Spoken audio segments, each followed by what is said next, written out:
Some warnings don't come in words.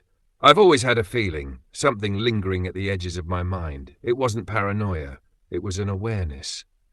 The school field trip was supposed to be uneventful. 3 buses, each packed with students. I was on bus number 1, alongside 76 others. I barely noticed most of them, but one girl stood out. She sat beside our advisor, Elizabeth. Blonde, twin tails, green eyes. A red butterfly hair clip pinned just above her ear. She stared straight ahead, her expression unreadable. Then, just for a second, she looked at me.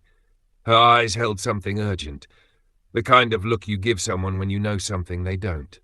The amusement park was loud, rides, laughter, music, but beneath it all I felt it again, that weight. Then I heard it.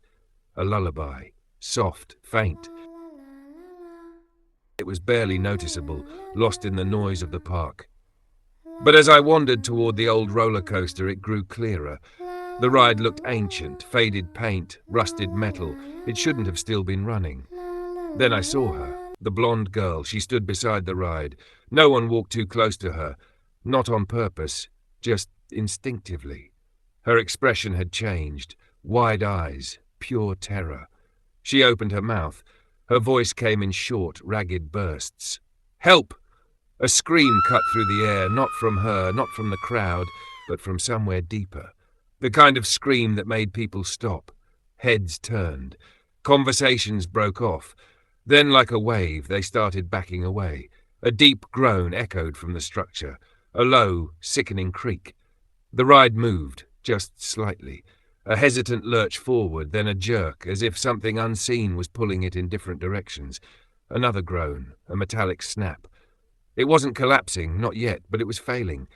The ride operators moved fast. Whistles blew.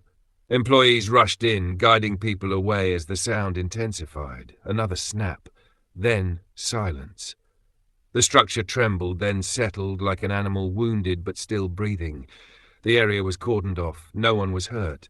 But I couldn't shake the feeling that it was close. Too close. An old man stood near the fence, watching the girl. He muttered under his breath, "She's back again."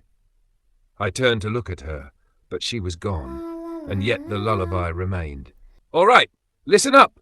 The voice of one of the class advisors cut through the low murmur of students lining up outside the buses. The teachers were doing a final head count before we left. Elizabeth stood at the front, clipboard in hand, but she wasn't writing anything. She was staring. Not at the students, not at the checklist, just staring into the distance. One of the teachers nudged her. "Elizabeth?"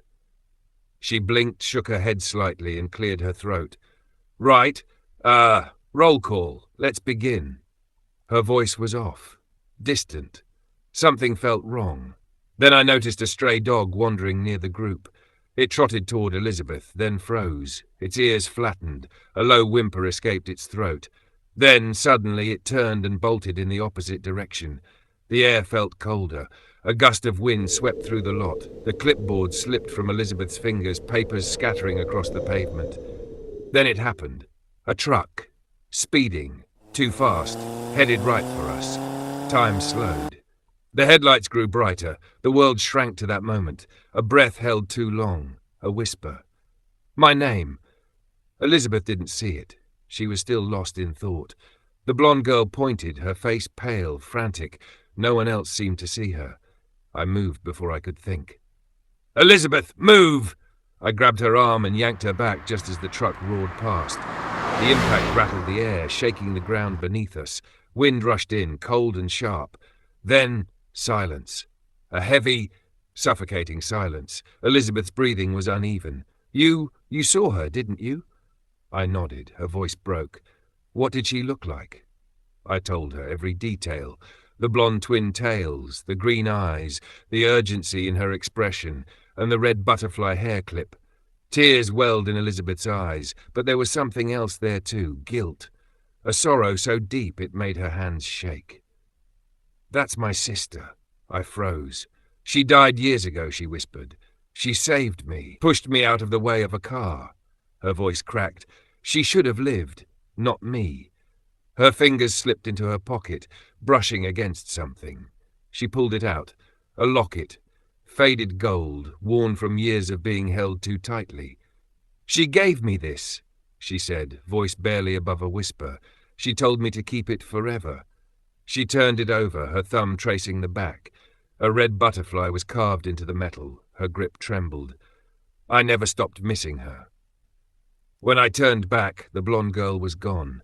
But something caught my eye. A single blonde hair on Elizabeth's sleeve. And in the distance, barely audible over the hum of the engine, I heard it.